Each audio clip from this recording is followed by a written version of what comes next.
Hello guys, welcome to my YouTube channel. This is an educational video. मेरा नाम इरम खान है. मैं ये एजुकेशनल वीडियो बना रही हूँ. This is the new series of grammar. ये स्पेशली उनके लिए सीरीज़ हैं जो कॉम्पिटिटिव एग्ज़ाम्स की तैयारी कर रहे हैं, स्कूल स्टूडेंट्स हैं. आप सबको पता है English is very compulsory in every competitive exam and in every stream also. तो हम सीरीज़ स्टार्ट करने जा रहे हैं आज से. ये सीरीज़ 1 है इंग्लिश ग्रामर, जिसमें मैं आपको बेसिक टू एडवांस, ये टोटल 10 सीरीज़ रहेंगी जिसमें आपको basic to advance English grammar मैं सिखाऊंगी. Okay, so let's get started to the video and don't skip the video, please last तक देखें बिकॉज मैं हर कंसेप्ट क्लियर कर रही हूँ एंड आई प्रॉमिस यू इस वीडियो को देखने के बाद आपको कहीं और जाने की ज़रूरत नहीं पड़ेगी. स्पेशली ग्रामर के लिए तो नहीं जानी पड़ेगी. So let's get started with the video. English grammar. First series is basic foundation. Basic of English grammar. सबसे बड़ा गोल इस वीडियो का ये रहेगा, इस सीरीज़ का. By the end of this series you will able to understand what grammar is. Grammar क्यों ज़रूरी है, ग्रामर क्या है, क्यों इंग्लिश में इतना ग्रामर को इम्पोर्टेंस दी गई है. Identify the sentences. लोगों को सेंटेंसेस बनाने में बहुत दिक्कत आती है, तो वो इस सीरीज़ के बाद आपको नहीं आएगी. Find the subject and predicate. Subject find out करना, एरर्स फाइंड आउट करना, प्रेडिकेट फाइंड आउट करना, what are articles, prepositions, everything whatever grammar includes. मैंने इस सीरीज़ में सब कुछ इंक्लूड किया है. सो ये बेसिक सीरीज़ हैं. Recognise the main type of sentences. Understand the 8 parts of speech. You know parts of speech 8 हैं. Articles, preposition, conjunctions, everything. ठीक है, तो इस सीरीज़ में हम वो पढ़ेंगे. Build simple English sentences correctly. अगर आपको छोटे छोटे सेंटेंसेस बनाने में दिक्कत आ रही है तो इस सीरीज़ के बाद वो नहीं आएंगी. Okay, so lesson 1 is what is grammar. Why do we say I am going to school, not I going school am. हम ऐसा क्यों नहीं बोलते, हम यही क्यों बोलते हैं कि I am going to school. इसके पीछे क्या है, कारण है. Explain, I will explain you. Both contain English words. दोनों में इंग्लिश वर्ड्स का इस्तेमाल हो रहा है, गोइंग का, स्कूल का, एम का. But only one sentence follows the rule of English. लेकिन एक सेंटेंस इंग्लिश रूल को फॉलो कर रहा है, दैट्स वाई वो करेक्ट है. So next is definition of grammar. Grammar is a set of rules that tell us how words are arranged and used correctly to make meaningful sentences. Grammar क्यों use होती है, ताकि हम proper rule, set of rules का इस्तेमाल करके एक correct accurate sentence बना सकें जिसका एक मीनिंग हो. ओके, तो grammar, simply grammar is equal to rules of English. For example, she going market and next sentence is she is going to the market. Which one is correct? Second one. Because इस sentence में set of rules को follow किया जा रहा है. कहाँ पर the लगेगा, कहाँ पे इज लगेगा, कहाँ पे गोइंग लगेगा, everything. Grammar help us understand which word to use, where to use and how to form a correct sentence. I think you all are getting my point. So next, third point, why do we need grammar. Number 1, speak correctly. हमें पता है English अगर हमें बोलनी है या हमें कोई भी सेंटेंस बोलना है तो हमें उसको करेक्टली बोलना पड़ेगा, जो कि अंडरस्टैंडेबल होगा सबके लिए. तो करेक्टली बोलने के लिए हमें ग्रामर का यूज़ प्रॉपरली आना चाहिए. Right correctly.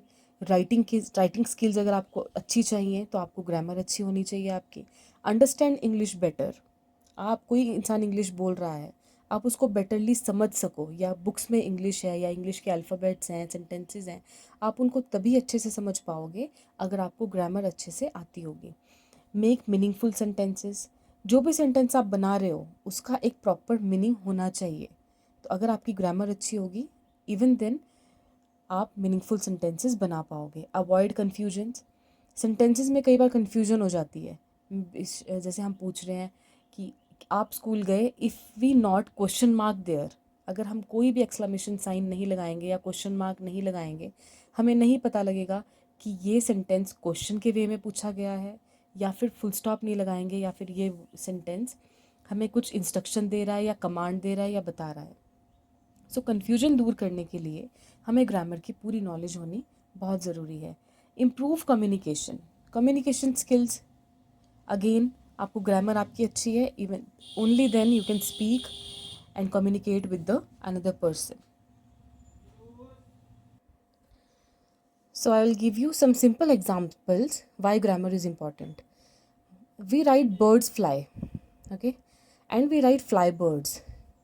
Which sentence is correct? Obviously birds fly, क्योंकि इसका एक मीनिंग बन रहा है कि birds fly या birds उड़ रहे हैं. ओके, की कंसेप्ट: वर्ड्स, सेंटेंस, मीनिंग. पहले वर्ड आएगा, सेंटेंस एंड देन मीनिंग. ये पूरी एक सेंटेंस को बनाने के लिए ग्रामर का यहाँ पे ज़रूरी है. Example: I plus eat plus mangoes. ये कंप्लीट सेंटेंस बन गया. These words are arranged according to English grammar to make a meaningful sentence. सबसे पहले हम आई यूज़ कर रहे हैं, ईट यूज़ कर रहे हैं, देन मैंगोज यूज़ कर रहे हैं. सो ये एक रूल के अकॉर्डिंग और एक सेट ऑफ रूल्स के अकॉर्डिंग ये सेंटेंस को बनाने में हेल्प करता है. That's why grammar is important for us. Next lesson is lesson number 2. What is a sentence? Sentence होता क्या है, जिसको हम वाक्य बोलते हैं. सेंटेंस होता क्या है, क्यों ज़रूरी है? Definition: a sentence is a group of words that makes complete sense. एक सेंटेंस एक ग्रुप ऑफ वर्ड्स से बना हुआ होता है जो एक कंप्लीट सेंस हमें प्रोवाइड करता है या जिसका एक मीनिंगफुल सेंस बन जाता है. Example: I am happy, she plays cricket, they are studying. These all are sentences जिसका कोई मतलब बन रहा है. आई एम हैप्पी, मैं खुश हूँ. शी प्लेज क्रिकेट, वो क्रिकेट खेलता है या खेलती है. दे आर स्टडिंग, वो पढ़ रहे हैं. बट अगर हम ये लिखें गोइंग टू स्कूल, स्कूल जा रहा है, this is not a complete sentence. कौन स्कूल जा रहा है, किसके साथ स्कूल जा रहा है, we don't know anything, we don't have any information for this. Okay, तो ये सेंटेंस गलत हो जाता है.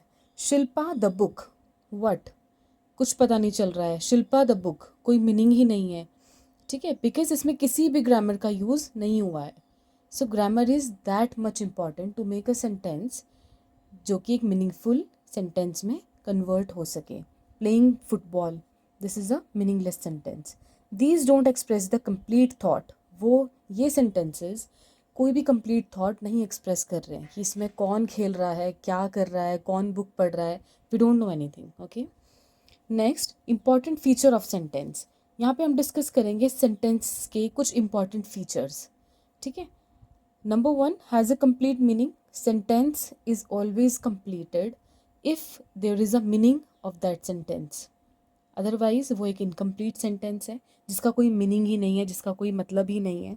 ठीक है. हैज़ अ सब्जेक्ट, उस सेंटेंस में एक सब्जेक्ट होना चाहिए. हैज़ अ वर्ब, उसमें इज़ एम आर का यूज़ होना चाहिए, वर्ब्स का यूज़ होना चाहिए. Begins with a capital letter. Sentence is always begin with the capital letter. तो हमें पता लगता है कि यहाँ से ये सेंटेंस स्टार्ट हो रहा है. अगर फुल स्टॉप के बाद नेक्स्ट सेंटेंस भी है, जैसा हम पैराग्राफ में देखते हैं, तो हमें पता लगना चाहिए नेक्स्ट सेंटेंस स्टार्ट हो गया है, because first letter capital use होता है. Ends with appropriate punctuation. We all know punctuation like full stop, question mark, exclamation sign, comma. इन पंक्चुएशंस का प्रॉपर यूज़ होना चाहिए. ये ज़्यादातर काम आता है जब हम कोई पैराग्राफ लिखते हैं, कहाँ हमने कॉमा लगाना है, कहाँ पे हमारा फुल स्टॉप है, कहाँ हमारा सेंटेंस कंप्लीट हो रहा है. Okay, so for example, Rahul pledge cricket. तो राहुल क्या है, एक सब्जेक्ट है. किसकी बात हो रही है, राहुल की. Plays, plays is a verb and cricket, cricket is a object. Sentence formula simple. आपको कोई भी सेंटेंस बनाना है, उसका सिंपल फॉर्मूला है subject plus verb plus object. ये तीन चीज़ें जब ऐड ऑन हो जाती हैं या मिल जाती हैं तो एक सेंटेंस हमारा कंप्लीट होता है मीनिंगफुल सेंस के साथ. Okay, so next lesson we will discuss about lesson 3, subject and predicate. This is one of the most important foundation topics. Without subject and predicate, not any sentence can be completed in a grammar, in a English. Okay, the subject tell us about who or what the sentence is about. Subject बताता है कि किसके बारे में बात हो रही है और क्या बात हो रही है, सेंटेंस में क्या बोला जा रहा है. Okay, example, Riya sings beautifully. Who sings, Riya. तो रिया इज अ सब्जेक्ट.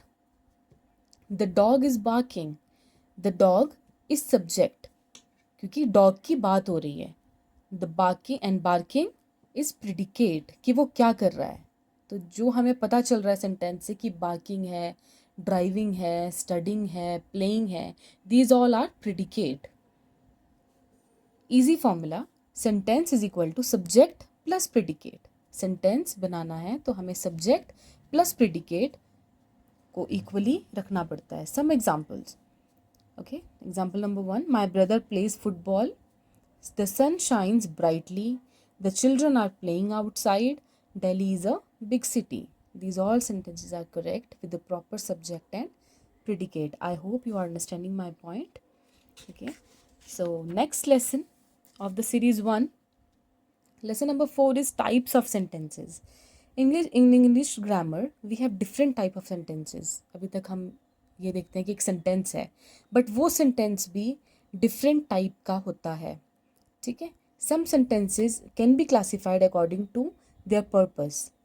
हर एक सेंटेंस उनके पर्पस के अकॉर्डिंग क्लासीफाई किया जाता है कि क्वेश्चन मार्क वाला सेंटेंस है, या ये कमांड देने वाला सेंटेंस है, या फिर ये एक इन्फॉर्मेशन दे रहा है. इस तरह के डिफरेंट डिफरेंट सेंटेंसेस हमारे ग्रामर में होते हैं. There are 4 main types of sentences. Number 1, assertive और declarative sentence. Second, interrogative sentence, imperative sentence and exclamatory sentence. आगे हम इसके बारे में थोड़ा स्टडी करते हैं. नंबर 1, assertive and declarative sentence. It state facts, opinion और information. ये सेंटेंस हमें क्या प्रोवाइड करते हैं? फैक्ट्स, ओपिनियन और इन्फॉर्मेशन. कि कोई इन्फॉर्मेशन है या किसी का ओपिनियन हमारे लिए है, या कोई एक प्रॉपर बोलते हैं ना फैक्ट है, ये साइकोलॉजिकल फैक्ट है कि ये चीज़ है. तो असर्टिव सेंटेंसेस में हमें इस चीज़ का पता लगता है. Some examples I am giving you. I live in India, full stop. This is a मतलब इन्फॉर्मेशन, मैं अपनी इन्फॉर्मेशन दे रही हूँ.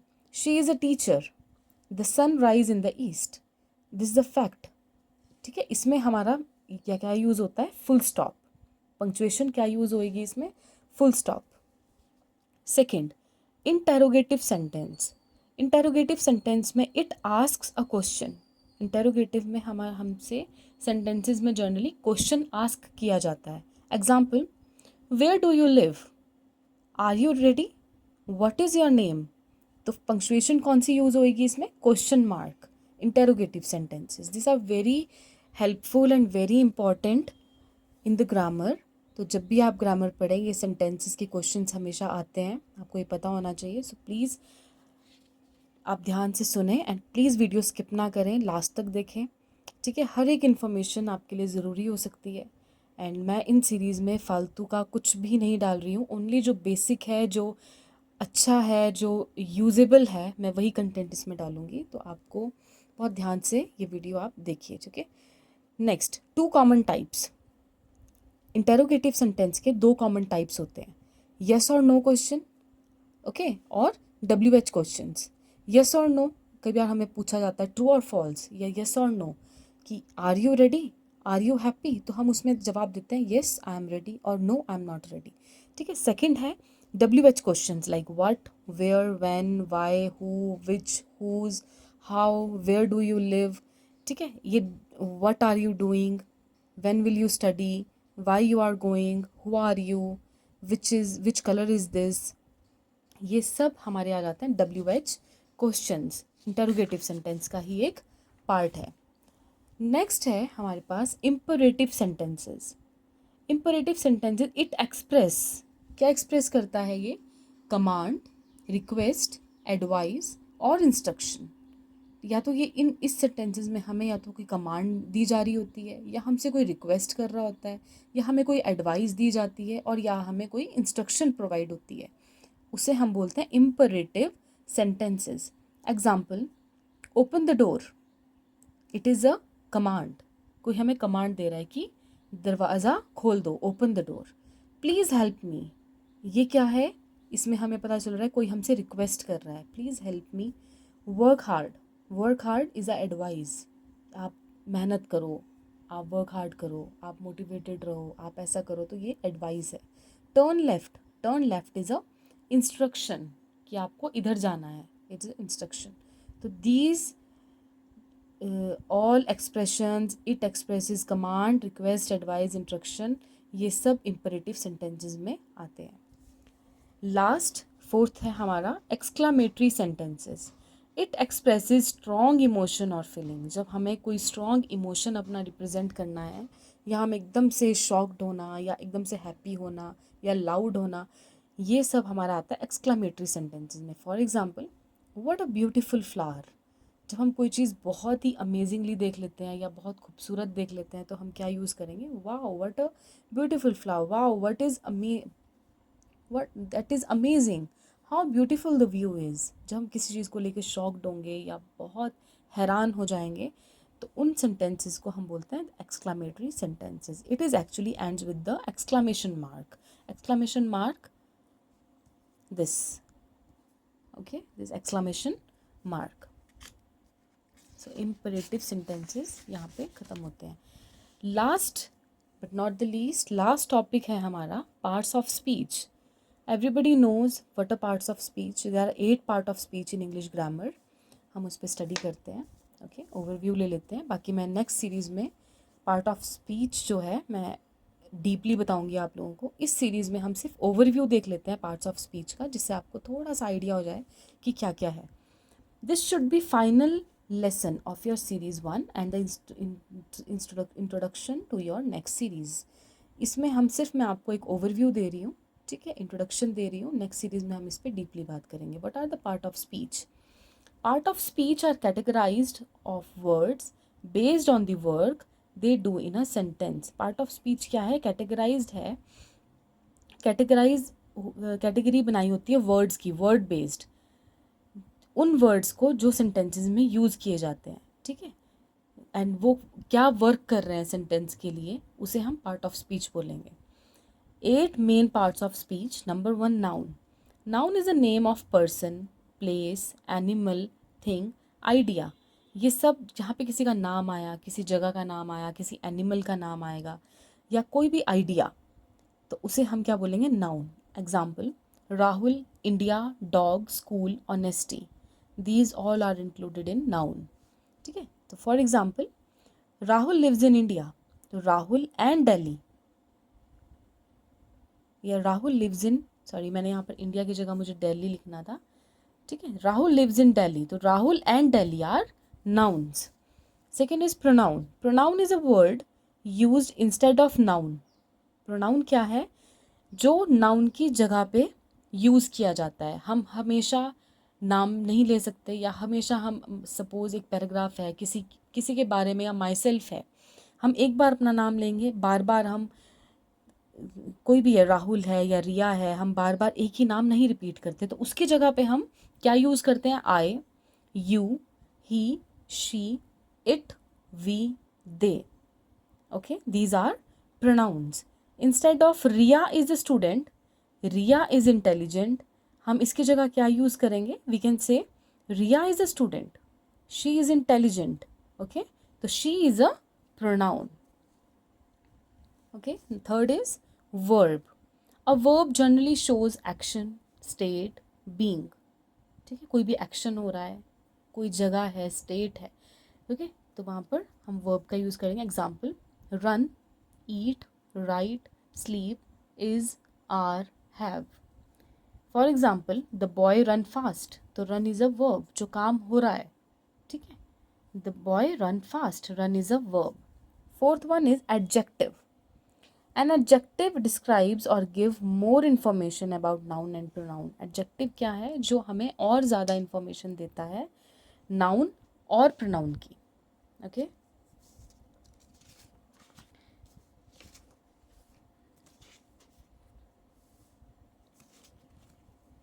For example, beautiful, tall, red, intelligent, 5, these all are adjective। जैसे she has a beautiful dress, तो beautiful क्या है?